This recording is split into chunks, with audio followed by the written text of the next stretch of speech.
Entrepreneurship Networking Program. Your host, Miller Jonathan Puku, and tonight we shall be talking about promoting efficiency for SMEs. And to help us with this topic, we have Mr. Edwin Ngwane, a successful author for 3 best-selling books, a business blogger, former banker, and entrepreneur.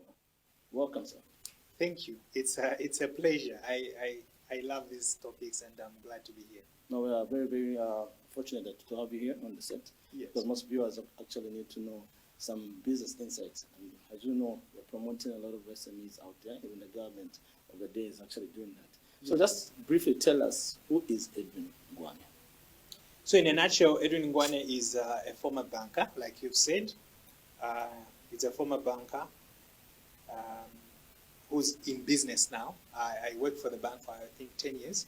Then I realized that I needed to work for myself. And that's how I stopped my job and went into business. So I ran a company called Kawiwi International. Okay. So Kawiwi International, basically, it's a software development company, Okay. which obviously has got software products that we offer to businesses as well as to people. Some of the products include Kawiwi apps, Mango Team, Mango Invoice, Mango Talent. We've got Chat Busy. Okay. We also got sponsors, Spousey, as well as To Do With. Oh. So all these products are subscription-based products Okay. that you need to pay for them. They offer you certain things. Okay. All these products that I've mentioned here, they have a value that they give to someone, whether they're a business person or just any other person.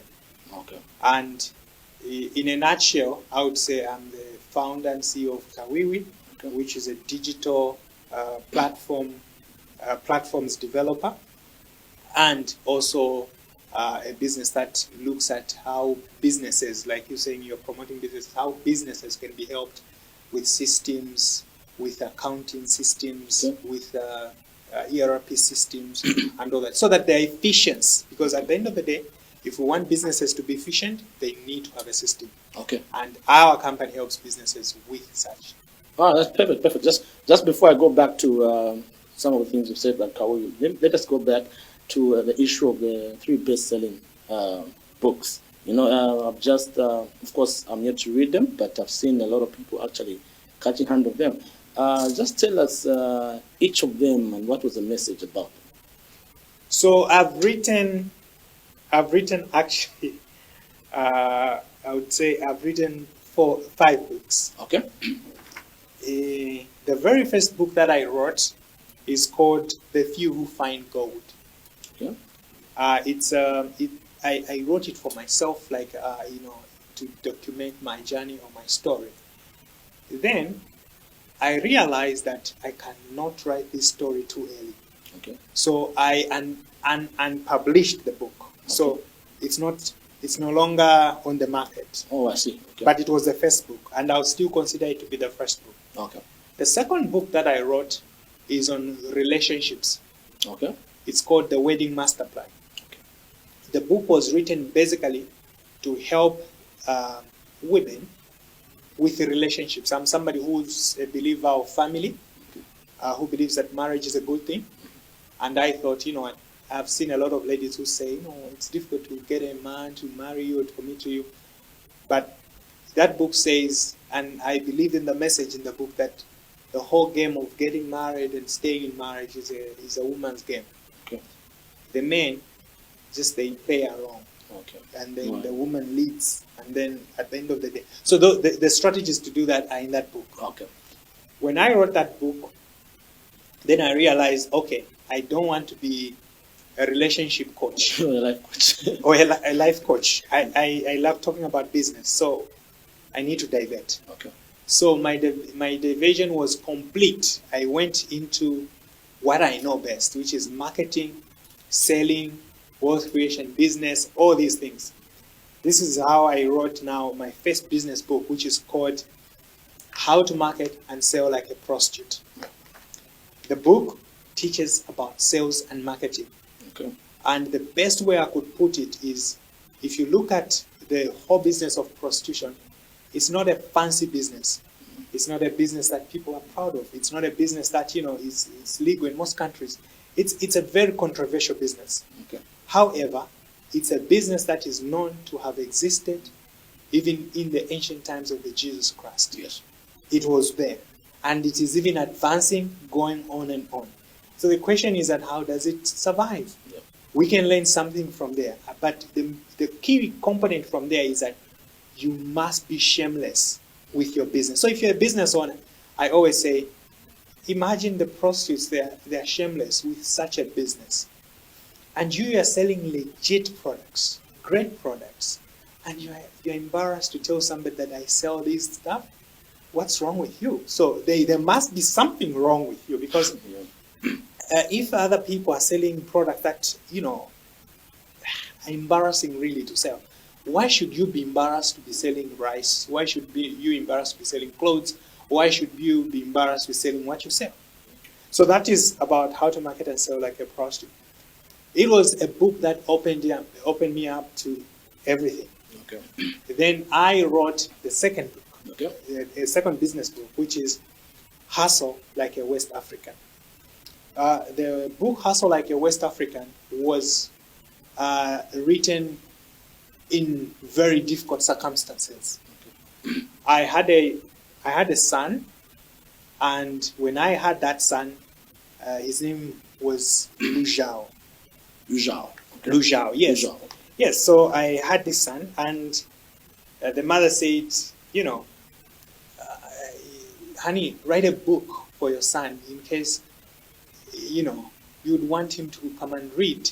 If you were not there and he was there, if you died today and you are not there and he's there, would you write him a book so that he can come and read and learn about how to survive in life? Because life is tough. You are a survivor. Because for me, I come from the village, I come from the ghetto. I used to stay in Kanyama, I used to stay in Aftika compound. I come from literally the ghetto of the ghettos. I come from the village, then went to the ghetto, then the ghetto.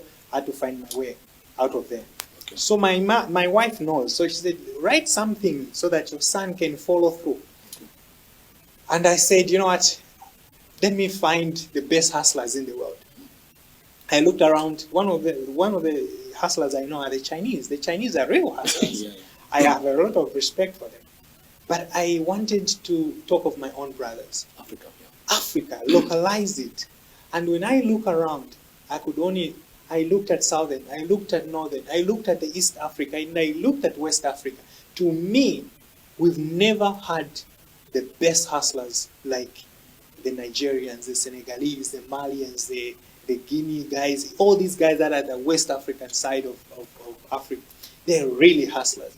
And I started, looking at them, looking at how they've dominated football, sports, music. I looked at the literature itself, everything that you can think about, the geopolitics of this country, anything you can think about, it's dominated by the West Africans. Even the billionaire, the billionaire, the richest man in Africa, Yes. is from there. Yes.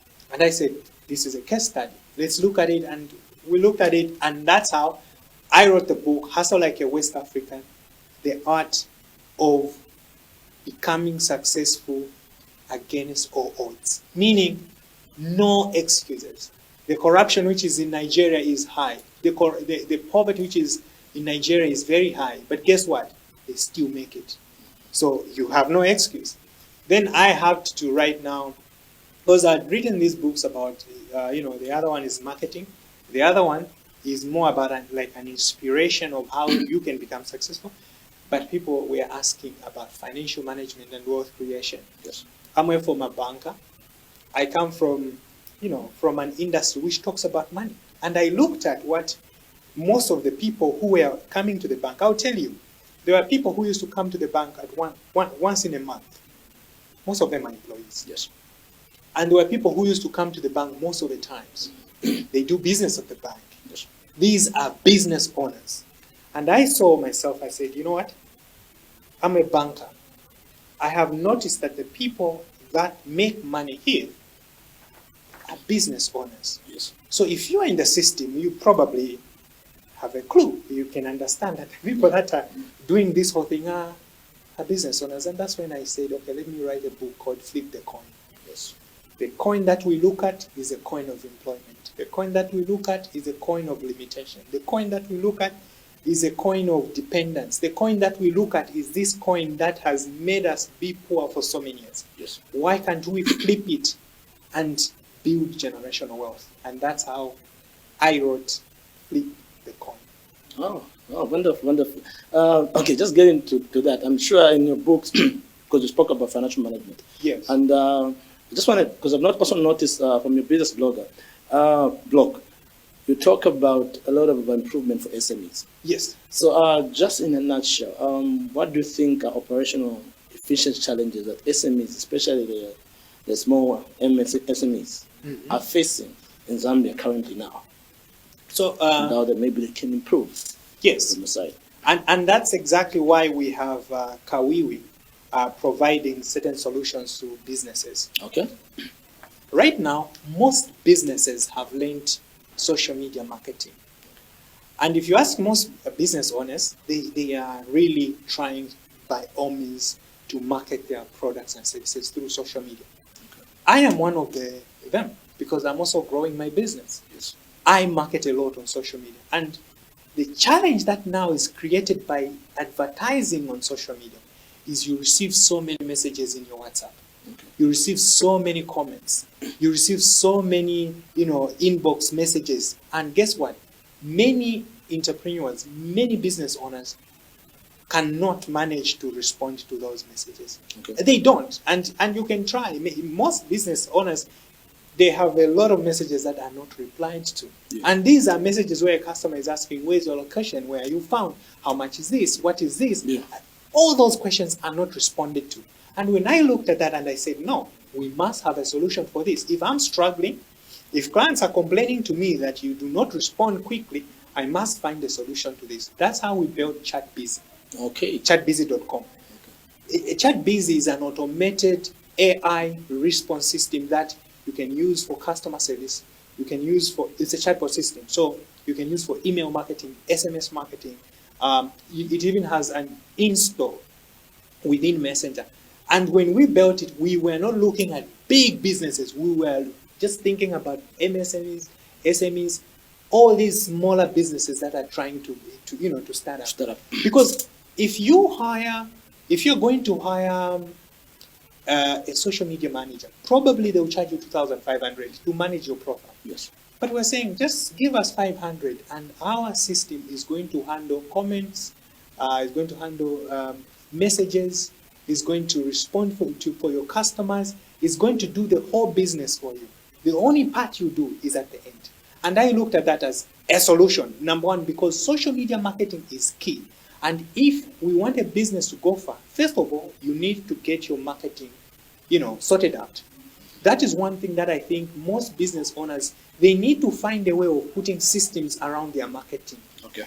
They need to do that because with this AI thing, you need to automate certain things. Okay. Secondly, I think most businesses suffer from the issue of not recording financials. Well, financial management.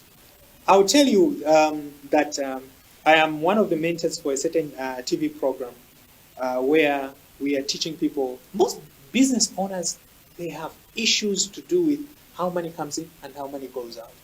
They don't know how much money is coming in and how much money is going out.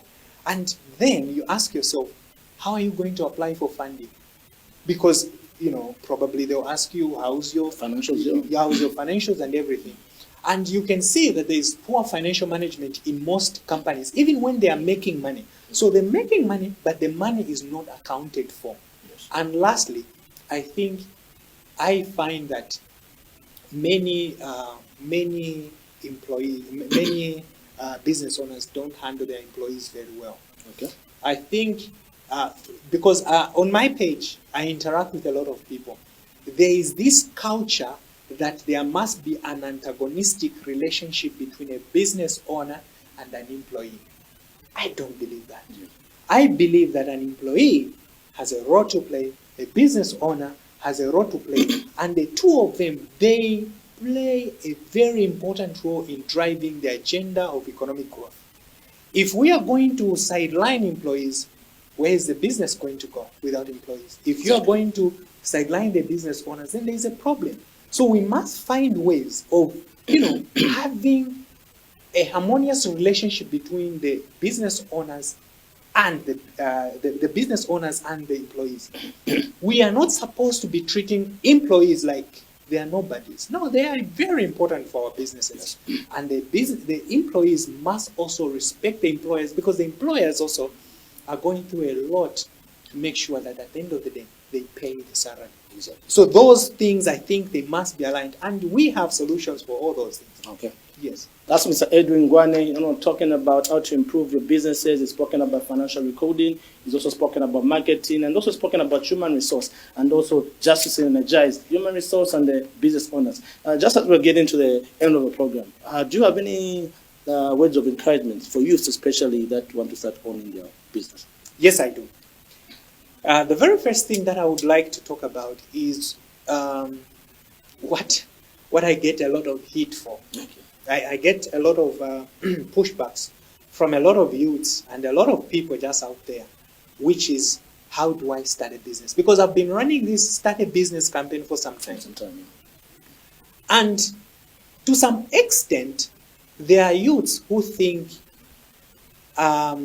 people who started businesses, they were supported somehow, they got some money somehow, they got lucky somehow, and that kind of thinking is a reason why some people will remain stuck forever.